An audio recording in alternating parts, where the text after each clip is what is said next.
पितृदेवताभ्यो नमः। ओम नमो भगवती वासुदेवाय। आषाढ़ मास की पावन अमावस्या के दिन पितरों की श्रद्धा पूर्वक पूजा, दर्पण, दान और पुण्य कर्मों के लिए अत्यंत शुभ माना गया है। ऐसी मान्यता है कि इस दिन श्रद्धा और विधि विधान से किए गए सत्कर्मों से पितरों की कृपा प्राप्त होती है और परिवार में सुख शांति तथा समृद्धि का वास होता है। आइए भक्तगणों, श्रद्धा और विश्वास के साथ में सुनते हैं आषाढ़ अमावस्या की व्रत की पावन कथा। बहुत समय पहले की बात है। एक सुंदर और समुद्र नगर में एक विद्वान, सत्यनिष्ठ और धर्मपरायण ब्राह्मण अपनी पत्नी के साथ में निवास करता था। दोनों पति पत्नी भगवान की भक्ति में सदैव लीन रहते।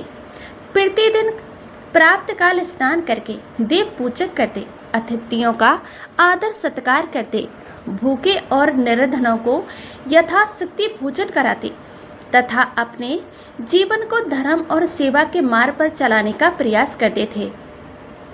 ईश्वर की कृपा से उनके घर में धन, अन्न और किसी भी प्रकार की शारीरिक सुविधा की कमी नहीं थी। नगर के लोग भी उनका सदाचार और विनम्रता से इस भाव की प्रशंसा करते थे। किंतु उनके जीवन में एक ऐसा दुख था जो उन्हें भीतर ही भीतर निरंतर व्यथित करता था। विवाह के कई वर्ष के बीत जाने के बाद भी उन्हें संतान का सुख प्राप्त नहीं हुआ था। अनेक यज्ञ, व्रत, दान, पूजा और तीर्थ करने के बाद भी उनकी मनोकामना पूरी नहीं हुई।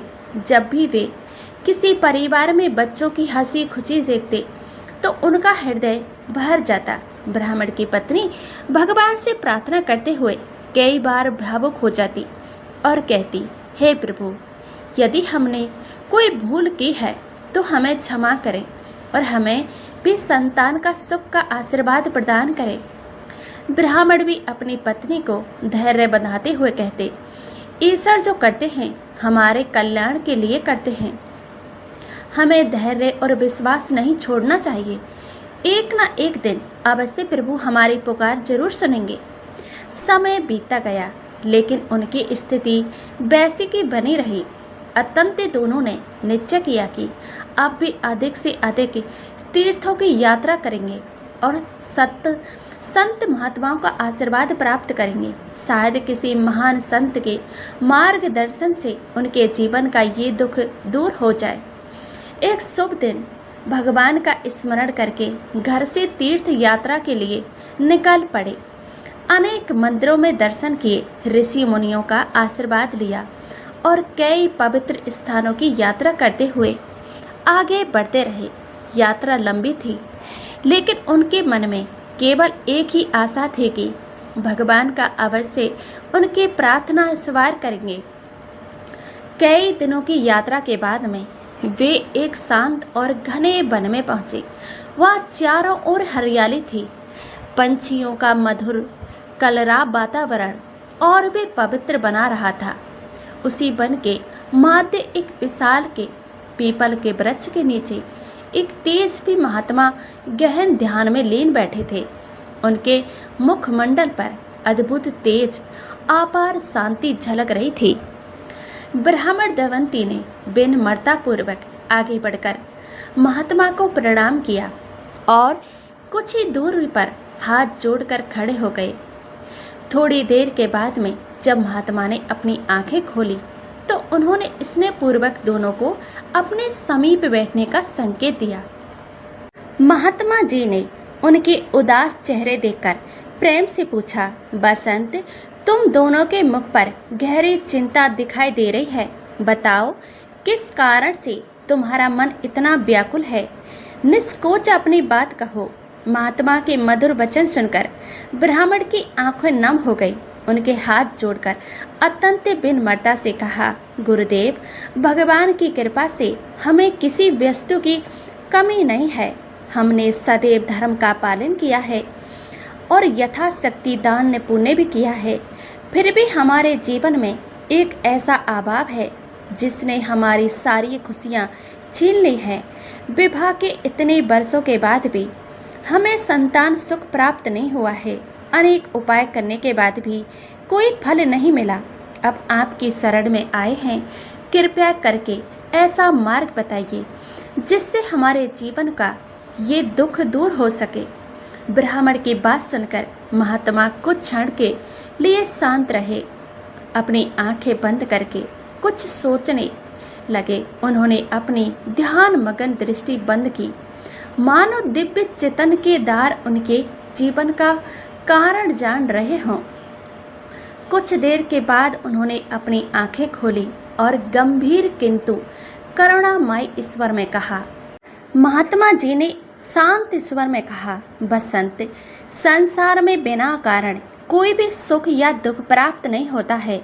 मनुष्य के कर्म ही उसके जीवन का मार्ग निर्धारित करते हैं। तुम्हारे पूर्व जन्म के कुछ कर्मों के कारण इस जन्म में तुम्हें संतान सुख का प्राप्त नहीं हो रहा है, किंतु ईश्वर दयालु हैं।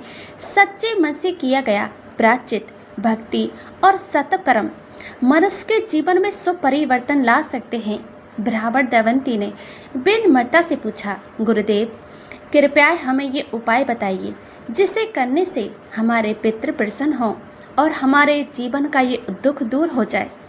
महात्मा ने कहा, आषाढ़ मास की अमावस्या के दिन अत्यंत पुण्यदानी मानी गई है। इस दिन श्रद्धा, संयम और विधि विधान से व्रत करना, अपने पितरों का स्मरण करते हुए तर्पण करना, भगवान विष्णु का पूजन करना तथा अपने सामर्थ्य के अनुसार दान करना अत्यंत सुफल प्रदान करता है। यदि तुम पूर्ण श्रद्धा से ये व्रत करोगे और भगवान की कृपा, अपने पितरों के आशीर्वाद से तुम्हारे जीवन की बाधाएं दूर हो जाएंगी। महात्मा ने आगे कहा, प्राप्त काल ब्रह्म मुहूर्त में उठकर स्नान करना, यदि पवित्र नदी में स्नान का अवसर मिले तो उत्तम, अन्यथा घर में स्नान करके भगवान का स्मरण करना। इसके बाद में स्वस्थ वस्त्र धारण करना, भगवान विष्णु का पूजन करना और अपने पितरों का श्रद्धा पूर्वक स्मरण करते हुए तर्पण करना। अपने सामर्थ्य के अनुसार अन्न, वस्त्र, फल अथवा अन्य उपयोगी वस्तु का दान करना।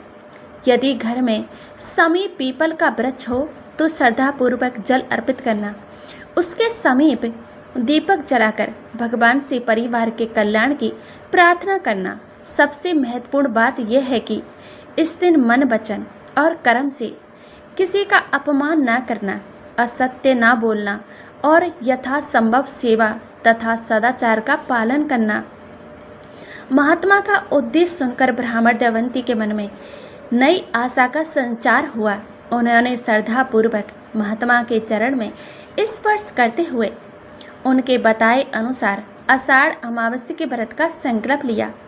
समय आने पर आषाढ़ अमावस्या का पावन दिन आया। दोनों प्राप्त काल उठे, स्नान कर भगवान विष्णु की विधि पूर्वक पूजा की। उन्होंने अपने पूर्वजों का श्रद्धा पूर्वक स्मरण किया और तर्पण किया और अपने सामर्थ्य के अनुसार निर्धनों को अन्न, वस्त्र तथा आवश्यक वस्तुओं का दान दिया। पूरे दिन उन्होंने ईश्वर का नाम जपा और अपने मन को भक्ति में लगाए रखा। शाम के समय उन्होंने श्रद्धा से पीपल के वृक्ष के समीप दीपक प्रज्वलित किया। भगवान से प्रार्थना की कि उनके पितरों को सद्गति प्राप्त हो तथा परिवार में सदैव कृपा बनी रहे। उनके हृदय में किसी प्रकार का अहंकार नहीं था, केवल सच्ची भक्ति और श्रद्धा विश्वास का था। समय बीतने लगा। धीरे धीरे उनके जीवन की परिस्थितियां बदलने लगी। घर में सुख शांति का वातावरण बढ़ने लगा। कुछ समय के पश्चात भगवान की कृपा और पितरों के आशीर्वाद से उन्हें एक तेजस्वी, गुणवान, संस्कारी पुत्र की प्राप्ति हुई। ब्राह्मण दमयंती की प्रशंसा का कोई भी ठिकाना नहीं रहा। उन्होंने ईश्वर का बार बार धन्यवाद किया। जीवन भर धर्म, सेवा तथा दान पुण्य के मार्ग पर चलने रहे।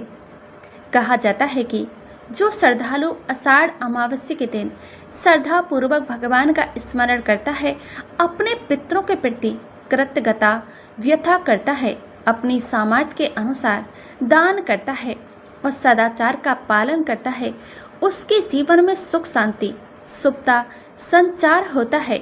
सबसे बड़ा पुण्य केवल कर्म कांड नहीं बल्कि सच्चे मन से की गई श्रद्धा, सेवा, करुणा और अच्छे आचरण में निहित है। ओम पितृदेवताय नमः। ओम नमो भगवती वासुदेवाय। ओम शांति, ओम शांति शांति शांति।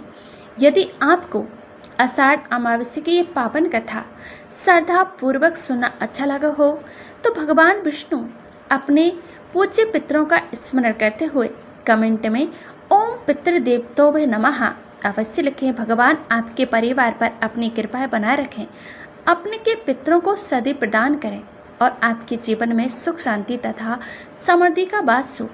वीडियो पसंद आया हो तो वीडियो को लाइक करके अपने परिजनों के साथ में साझा करें और ऐसे ही सनातन धर्म से जुड़े श्रद्धापूर्वक वीडियो के लिए हमारे चैनल को सब्सक्राइब करना ना भूलें। अगले वीडियो में फिर मिलेंगे। ओम हरि